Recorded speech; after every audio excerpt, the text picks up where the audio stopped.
So welcome everyone. I'm David Suddjian, and what we're doing here tonight is bird bombs, and it's just a focused 30-minute look at a particular bird ID topic. And the idea is to help you encounter, identify, and enjoy these birds.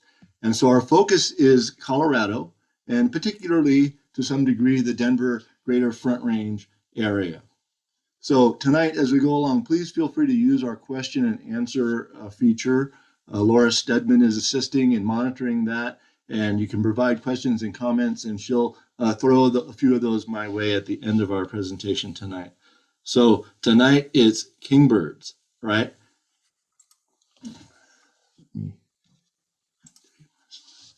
Kings of the road. And this isn't meant to be like a comment against any particular gender and just saying kings, because there's queens too, but the word comes from the tyrant, the word tyrant. And so we have the Tyrannidae family, and that's what the kingbirds are a part of. So the kingbirds are in the genus Tyrannus, and in the New World flycatchers, we have 13 kingbird species worldwide. They are all in the New World. And 8 of those have occurred in Colorado. Now, 4 of them occur annually, and the others are rare. So I've highlighted here the 4 that we're going to focus on, especially tonight: the Cassin's kingbird, western kingbird, eastern kingbird, and scissor-tailed flycatcher. So those are the 4 that we can find in Colorado every year. Of course, the scissor-tailed flycatcher is rare, and it's a treat for us. And it is a little thorn in my side that there's been a scissor-tailed flycatcher in my home county in California, Santa Cruz County, but there's only been 2 reported so far on eBird in Colorado. So out there, they're doing pretty good. So we do have these 4 other kingbird species that have been recorded in the state, and they're all rare. As you can see, I've listed the number of records, just 1 to 3 records for these. And it's kind of interesting to look. We won't take any more time with these beyond this, but to look at the pattern of when they've occurred, because we do have a hope of finding some of these as rarities. And you'll notice that they're all southern species, and 3 of the 4 of them occur during the fall or into the early winter, but really just the fall time, from September to December. And so that's a great time to be mindful of potential rare kingbirds. The Couch's kingbird has its only record in the spring. So that one's a really tough one to ID as well. But the fork-tailed flycatcher, so you see one, you're going to know what it is, but you want to be ready at any time in the fall for these rarer kingbirds. But let's take a look here at status and distribution for our kingbirds here in Colorado. So status and distribution: what occurs when and where and why. And we use eBird as a primary source of information. I hope you always realize how much information there is there in eBird that you can access through the Explore Data features. And one of the great ones is bar charts, and it can take you to bar charts of occurrence for any particular region. Here we've got the area that we're interested in, and we're looking at our 4 focal species.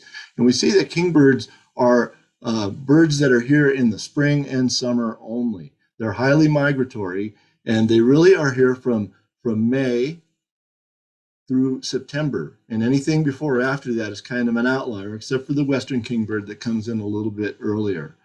And the scissor-tailed flycatcher is so rare, it just merits this narrowest of dashes along here on the graph. But we see the others have the same general pattern of occurrence. And if we look on the graph here of abundance from this same data, the red line is the western kingbird, and then the eastern kingbird in green, and the Cassins in blue. I don't have the scissor-tail here since they're so sparse they wouldn't really show up. But we can see that they all come in a rush when they arrive, either at the very late part of April or the very early part of May for the other 2. So the western comes a little earlier, and it's the most abundant. So this, you get kind of sense of order of magnitude of abundance. The western is much more widespread. The eastern, less widespread, but the Cassin still less, and that plays out kind of in the numbers here a little bit. But we can kind of get a sense of the arrival in the spring, a peak of migration, and then a bit of a drop-off, and this is migrants moving on, and then a breeding season, and presumably these peaks are some young of the year, and plus some migrants moving through at the end, and then it trails off quickly to the end of September. So we can use the Colorado Breeding Bird Atlas #2 as a good sense of where kingbirds occur in Colorado during the breeding season. The western kingbird is the most widespread species, occurring basically throughout the state, but avoiding the mountain areas. You can see it's very ubiquitous out on the prairie, and in the western areas, it occurs where it finds its suitable habitat. So interrupting here are various mountainous regions in that area, and they're generally absent there, except the San Luis Valley has a lot. The eastern kingbird has a similar distribution. Look at that. It just is not as ubiquitous and widespread, but it's covering pretty much the same area, a little more northerly and pretty sporadic out here in the northwest. The Cassin's kingbird has a generally southern distribution. So there's a number here associated with the Arkansas drainage and the canyon lands and PJ habitat of Los Animas and Otero County, and down here in the southwest. And I like this little patch of habitat of occurrence for Cassins up here in Elbert County is the heart of that, because it's easy for us folks in the Denver area to get out there and enjoy those birds out in Elbert County at the edges of pine forest, just on the east side of the town of Elizabeth, for example. And then the scissor-tailed flycatcher is really sparse in the Atlas data, and indeed it would just have just a few occurrences in the breeding season in the southeast. So it's kind of a luck of the draw for that, or to follow up on a bird that's been found. And there have been some very few breeding records. So tonight we're pretty much talking about, in terms of identification challenges, the yellow kingbirds. And we're going to set aside the rare ones, the tropical and the couches, and focus a little bit on western and Cassins. And so what to look at on a yellow kingbird? Well, the first thing to do actually is to listen, because their calls are diagnostic and they're easy to ID. They call a lot. They do a lot of talking, and they each have their own particular calls. I'm not going to play them tonight, but you can easily play them on resources you have like Merlin and other things, and learn them because they are distinctive. So you also want to look at the chin and throat contrast on the birds. How dark is the gray? How bright is the yellow? And then the rectrix edges and tips. So here's your technical term for tonight. Your pro term, rectrix, refers to a tail feather. And we're especially interested in the outer tail feathers and then the tips of the tail feathers. And then bill size and tail shape are important for some of the rare species. They may have a larger bill or a notched tail. So we don't worry about that too much with the ones we're focusing on tonight. So here's a pro tip. We want to consider the lighting that we're viewing the birds in. Brighter light washes things out, and shadows can accentuate contrast. You always want to consider that. And also consider feather wear. For example, kingbirds are going to be at their most worn. The adults are going to be the most worn out during the nesting time, especially at the time we get into the time that they're fledging young. So blackish areas can turn browner and things can turn paler, and those kinds of things you want to think about. So you can be aware of that. So let's go right to the western kingbird, Tyrannus verticalis. So this is the most widespread kingbird in Colorado, and of course throughout the West. It really favors open areas, and so they can be dry, they can be moister. It likes it in cities and towns, very common in some of the towns out on the prairie. And we see this pale gray head and neck and breast, all a similar pale tone, and the throat is whitish, generally not appearing white, but whitish, and it blends with the gray of the throat and the side of the face. So you have that kind of paler and blended look on the western kingbird head and face. Now, the tail is an important ID feature, and the western kingbird has white, distinctly white outer webs of its outer tail feathers. And that white continues all the way to the shaft of the feather. So that means it's going all the way up here towards the butt. And so the white is continuing up, and it's distinctly white. And in a detailed look, you can see how far it's going along in the feathers, like in this flying bird here. It does go in quite a ways on the feather, and it's consistently going all the way up here. And the tail feather tips are usually dark, but they can fade to pale during the summertime. So you can see a western kingbird with pale tips on its tail feathers. It says here brighter yellow underparts. It should say a little bit less so, but they're still kind of bright. But you know, when you get it in a bright setting like this upper picture here, then you can see that indeed the colors kind of wash out. And so things can look especially pale in that setting. And Western kingbirds are very chattery with a series of kip notes that they'll give in rapid, excited fashion, kind of accelerating. So looking at these Western kingbirds, we can appreciate again the white going all the way up to the shaft of the feather. You can see that real well in this flying bird. Notice it looks really brownish here. It could be a little more worn. And you could be saying, well, wait a minute, this doesn't look blended. This looks contrasty white. And we'll think about Cassin's kingbird. But in fact, this is in a kind of a shadowed position with the backlit bird. And so it's highlighting that part. And in life, you might not even notice that, but the photo catches it. And of course, we all review photos right afterwards to decide what was that we really had. But so you want to be thinking about that with photos too, the lighting. Here on this Western kingbird in the middle, you can see that nice blended transition from the pale to the breast and the side of the head. And the white you can even see hidden away here. All right. It has a little mass. The bill's not particularly big. So this is a neat picture here. I'm using a couple illustrations from Ken Kaufman from an article on identification of the Western kingbird. And let's look at first at these headshots down here. We notice they all have overall a similar pattern. We can dismiss these guys here in just a moment. We'll note big bills on the couches and tropical kingbirds and that they have yellow on the breast. And then we'll set them aside for right now and for the rest of our talk. And but on the Western and Cassins, we can see the Cassins has a much darker gray head and the Western paler. The Cassins with a well contrasted white malar area. That's this particular area here behind the bill and under the eye. And the chin is the upper area blending into the throat, which is generally here into the breast down below.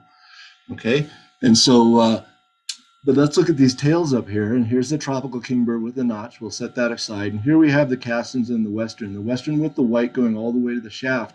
But look, the Cassins has pale there too, and it goes pretty far up. And so if you see a pale edge on the kingbird tail, it doesn't just mean it's a Western just from that. We notice the Cassins has a nice pale tip on the feather. Let's look at this flying bird in pretty fresh plumage. You can see this great contrasting white malar and chin and the dark gray here. And in the tail, we can notice that they have these pale tips that are prominent, but there's also this pale edge going up. And so if we look a little more closely, we can see that it really doesn't go all that far. But in certain lighting and all, you want to be aware of that reality that there is a pale margin there. So the Cassin's kingbird is a bird that's a little more limited in distribution than the Western kingbird. It likes to have big trees, and it favors like cottonwood riparian, like large stands, the margins of them and the interiors. It likes pinyon juniper forest and the margins of ponderosa pine forest in some areas. And it likes to have some big trees around. So they, as I said, have this dark gray head and breast and this nice contrasty throat. There's a hint of olive on the back, which you can see in this bird right here in the lower right. And they have a somewhat brighter yellow underparts than the Western kingbird. The tail, as I said, you can see these pale tips and the pale going up, but it's not going all the way there up into the shaft. And the calls of the Cassin kingbird are distinctive. So it has like an explosive call. I think of it like as a chibu, chibu, and sometimes just bew. You know, exclamation points all over the place. So Cassin's kingbird, this one in flight, you can see the pale coming up the tail, but it doesn't make it all the way to the shaft. It peters out, but it looks pretty white here. So you want to be aware of that. Here you can see the pale tips on the tail feathers. If you're looking at a nice dark gray with some white flashing, pretty good sign you've got a Cassin's kingbird going on. So the Eastern kingbird's not so hard to identify. They're beautiful, beautiful birds. But sometimes at a distance they can present challenges. But either way, we know they're birds of open country and they like riparian areas, rural agricultural areas, shelter belts, grassland, and they're often in kind of a moister, more mesic setting on the average than, say, the Western kingbird. So if you're out in the nesting time in really dry areas, the Eastern's not around as much as it is where there's some more moisture in the grassland or riparian nearby and things, and even open water and stuff like that. So they are a black and white gray bird without any yellow. There are prominent white tips on the tail that create a bold terminal tail band that's very flashy when they fly sometimes, but it wears down in the summer. So when you see one in July, those tips, or August, those tips can be worn down and not nearly so distinct. There is a faint wash of gray across the breast, and their calls are soft and not really like the other loud, squabbling kingbird vocalizations we have from the Cassins and the Western kingbird. So beautiful Eastern kingbird here, always a treat to see. And they're not as numerous as the Western or as the Cassins when you're in a good area for Cassins. Those two are more common in their good habitats than the Eastern kingbird is here in Colorado. Scissor-tailed Flycatcher is kind of a dream bird for us here, that in terms of seeing it in the state, because we do get occasional chances, but you have to work for it or hope to get lucky. We are close to Oklahoma, which has scissor-tailed flycatchers as its state bird, and they get real close to Colorado on a regular basis, but not too often into the state. So you got to get out there in the prairie or hope to encounter one otherwise. So they are rare, like in open grassland settings. The adults have these extremely long modified tail feathers, which the only other kingbird that has that feature is the fork-tailed flycatcher, which is even much longer yet. So very pale on the head and breast, and distinctive salmon and pink colors in this nice flight shot. You can get a sense of that. And they have calls and songs that are similar to the Western kingbird. So looking a little different, but in the same genus. And so a beautiful scissor-tailed flycatcher is something we hope to encounter. And so I'm actually doing really good on time, so that's good, because we're going to take a little time now with some quizzes. So I just presented a lot of information. So I'm going to go forward in the image, and we have a poll feature that we're going to use. And I'm going to, after a moment, I'm going to put the first quiz up on, and it'll be as a poll, and you'll have a chance to make your vote on your answer. It will pop up in the screen, possibly blocking part of the bird image. You can grab the blue bar at the top of the poll pane to drag it over to the side, and it will stay there for the rest of the quiz images. So here's our first bird up. We've had a few moments to look at it. I'm going to see if I can get our poll feature to work. Okay. And so I've launched the poll, and I think you're looking at it, and I'm going to slide my box over out of my view so I can just look at the birds. Grab that blue bar, and you can drag it over to the side. And so you can make your votes, and here we'll let me leave it up for just a moment, and then we'll show our results.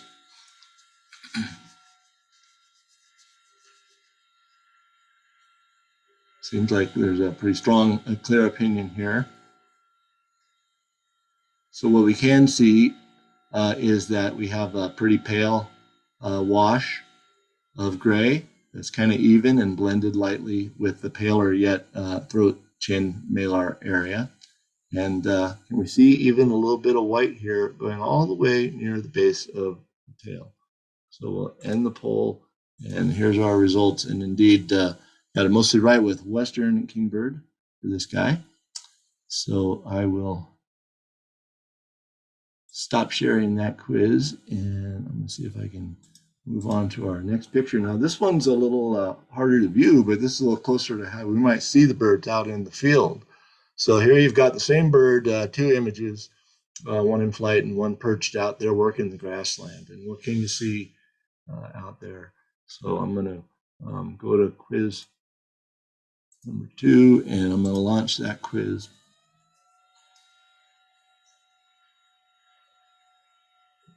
And we have a very astute, smart crowd in the webinar tonight. So what you can see even at a distance is that nice contrasting white malar area and the darkness of the head and breast. And so that shows up at quite a distance. We do want to consider light and all that, but generally it really shows up quite well that way. So I'm going to end the poll and share our results. And we see this was a Cassin's kingbird.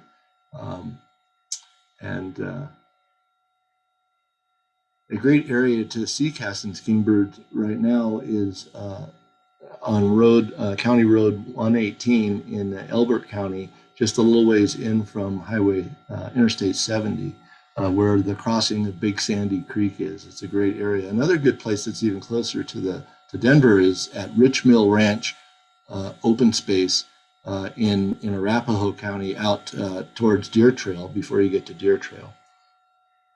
So they're there, and they're pretty easy to find, not far from the parking lot. So it's a pretty short walk too. So I'm going to see if I can go ahead to our next picture here.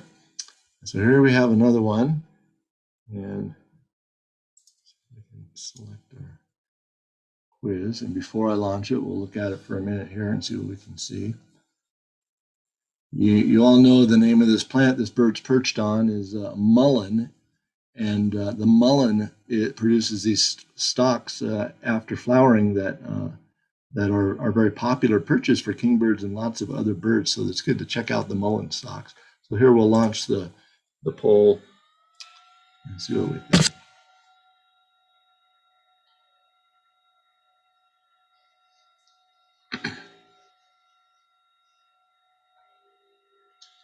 When I look at the tail on this bird, I see some pale going pretty far up, but it's got pale tips on the tail feathers. Gray, it's pretty dark and a nice contrast with the white, even with the bright sunlight on the bird there on the left-hand portion of the image. So we'll end our poll there and share our results, and majority got it right here. It is a Cassin's kingbird. Of course, if we had Merlin Sound ID, we could have our thing on and it would be identifying its calls. But making it easy for us. So I'm going to stop sharing that guy. And let's see. Now we want to go on to our next image here. And so here we have a bird on a wire.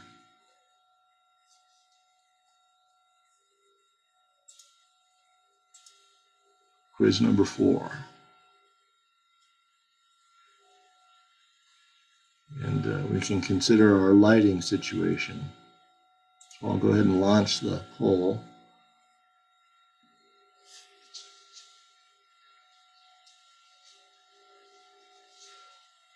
Dark tail, I don't see any white going all the way up to the shaft, or actually any white at all, but maybe it's summer and things are worn off, and we didn't look too hard at the Kaufman image of the tails, but it showed one where the outer tail feather was missing and it didn't show any white. But indeed, this bird is brown above and not gray, kind of that sandy tan brown, and we can even see a little rusty under here. But sometimes in the field that can fool us and look yellow. So even sometimes a Say's Phoebe and a short glance could fool us, but it didn't fool most of us. But we see a good smattering of results here. I'm going to end the poll and share the results. And indeed, Say's Phoebe. Another, it's a common bird out where we do see kingbird, so it's good to think about that one. Okay, so quiz number 5. Really pretty little fella here up in a cottonwood. Looks like a narrow leaf cottonwood, so we must not be out too far. But what do we see? Well, quiz number 5.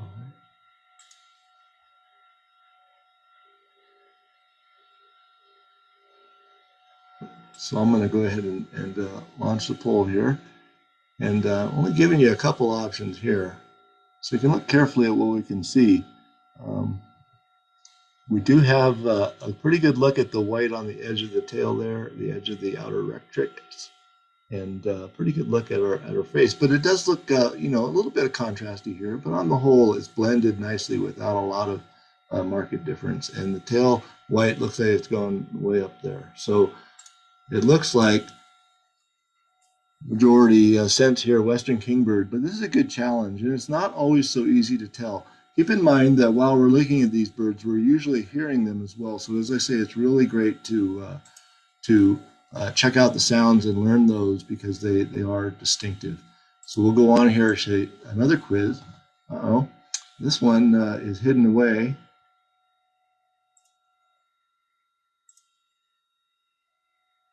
And remember, one of my early slides mentioned that kingbirds are cup nesters. So they build an open cup that they're usually hanging or placing in attached to a horizontal limb up in the upper story of a tree or even mid-story, or they like to use structures as well. So I'll go ahead and launch the poll for this.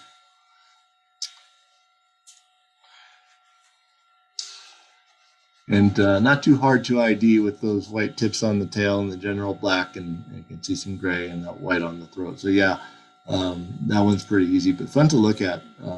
This is the eastern kingbird.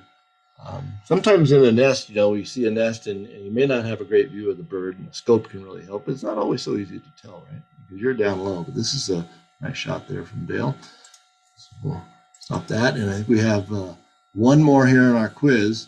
And the quiz is not about the bug, not the grasshopper there, but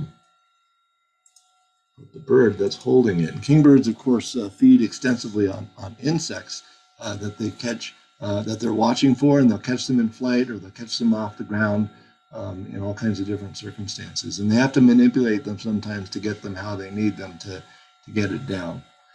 So this is a bird we just saw on one of our DFO field trips coming back from Southeast Colorado, and we had hoped to see it actually. So I'll go ahead and launch our poll and see what you think. Things of the road. So this was at what I was just mentioning, County Road 118 in Elbert County, not far from Interstate 70, where it crosses Big Sandy Creek. Great spot to see both kingbirds in numbers. Great birding in general along there, and red-headed woodpecker and so on. So I'll go ahead and end the poll here. We did have a vote for Townsend Solitaire, which is a valiant vote, but we can see we see very dark gray, and there's a nice contrasty white malar showing there, and we're going to go with that, plus the fact that we were listening to it and we knew exactly what it was. So I'll go ahead and stop sharing that quiz. And the good news is that we have some Bird Bombs dessert tonight. So we've got just a couple minutes, and I'm going to go real quick as we're out there on the highways and byways. We're looking up, and we see this time of year, these three hawks can be regularly found out in the open prairie areas in particular. And so we have the beautiful Swainson's hawk with this nice clean white underwing area, and the red-tailed hawk we're all familiar with. Here's these dark patagials that are important marks for a red-tailed hawk. And the ferruginous hawk, very pale, a lot of white under here. This is an adult with the leggings and this nice pale white tail. Sometimes we see a little dusky band there. Notice they all have the little comma marks at the wrists, so those aren't especially helpful for us. Other things about tail color and the underwing covert patterns is what we want to focus on. And then when you see them above, well, we have this beautiful kind of chocolate gray, I call it chocolate brown gray tones on the upper parts of the Swainson's hawk is a distinctive color. Notice it's different from the red-tailed hawk that has a nice mottled upper parts here on the shoulder area, and different yet from the ferruginous hawk with its reddish upper wing covert areas here. And the tails, of course, have differences as well. So, and here, one of the things about the ferruginous hawk at a distance is it has these 3 points of light, as you can see real well in this distant shot. So the wing has these open panels out at the base of the primaries and onto the coverts a little bit, and the base of the tail area is pale.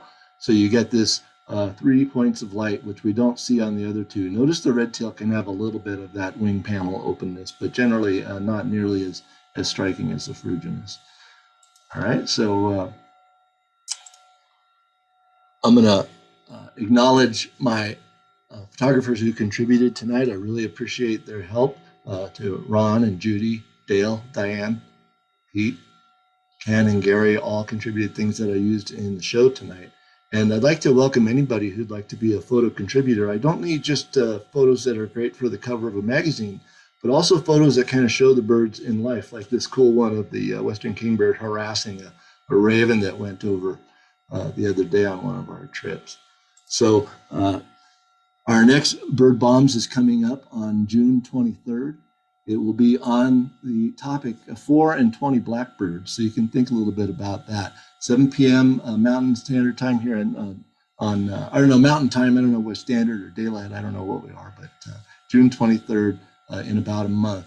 And please visit dfobirds.org and check out our webpage. We have a lot of great field trips and still openings on different trips, including trips this weekend that can sample some possibly some stormy migrant fallout conditions.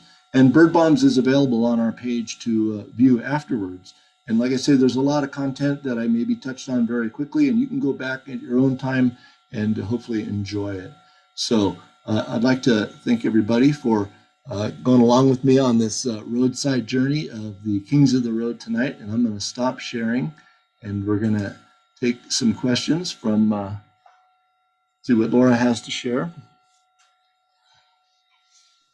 Yeah, thanks, David. That was really great. I feel like I learned some cool stuff in that talk. We had some good questions. First up, can you talk a little bit about, are there size differences to these birds, the Western and the Eastern, the Cassins that we're looking for here? Yeah, well, the scissor-tail has long feathers. The other three are similar. They're large flycatchers. They're the biggest flycatchers we have around. The Myarchus group, like the ash-throated flycatcher, is considerably smaller, and then of course the little guys, Pewee and Impidinax and all that are little. But these are our big flycatchers. They're all similarly large. The Eastern's a little smaller than the other two.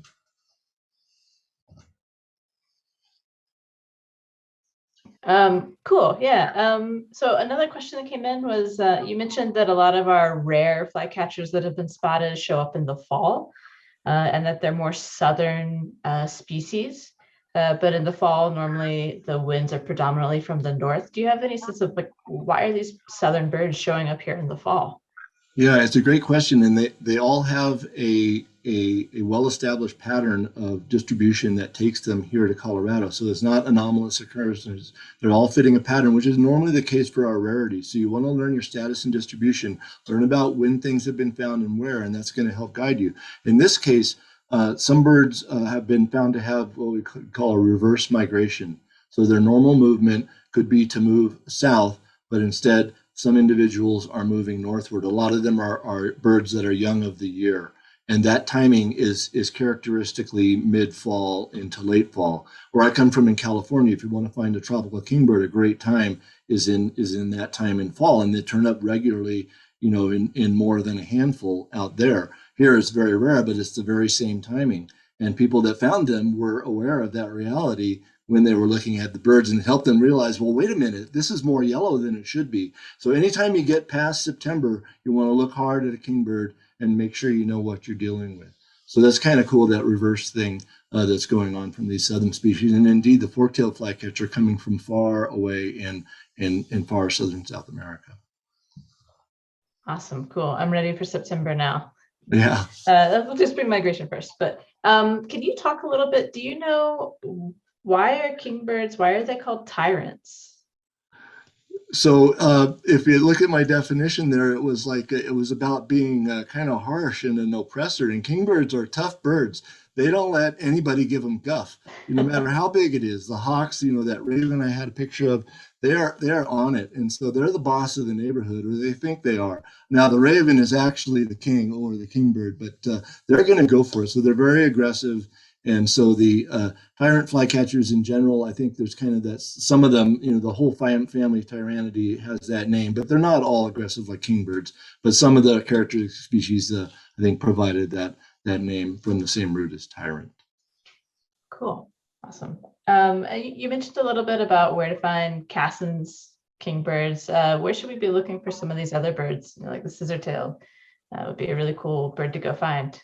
Where should we be looking for it? It's great to go out and look for and to find your own. And so basically you want to head out into the open prairie, and probably the more southeast you are, the better your chances, especially out close to the border states there where we're close to their normal range. So I would say that, but the practically speaking, keep a close eye on eBird alerts and follow up, because we have so many people out watching in so many places that the birds that show up along, say, the Front Range do get found and can be enjoyed. So there was one, I think, down at Chico, for example, recently. So check out the migrant hotspots, but scissor-tail could sort of occur anywhere. Yeah. Cool, awesome. I think that was all of our questions that I see. So Awesome. thank you. Thank you, Laura, and thanks to Jim Eston, our host, also tonight. And again, everybody, hope to see you at our next Bird Bombs, and you can check it out when we get this up on our webpage. If you want to check it out again or invite a friend to check it out. So good night, everyone.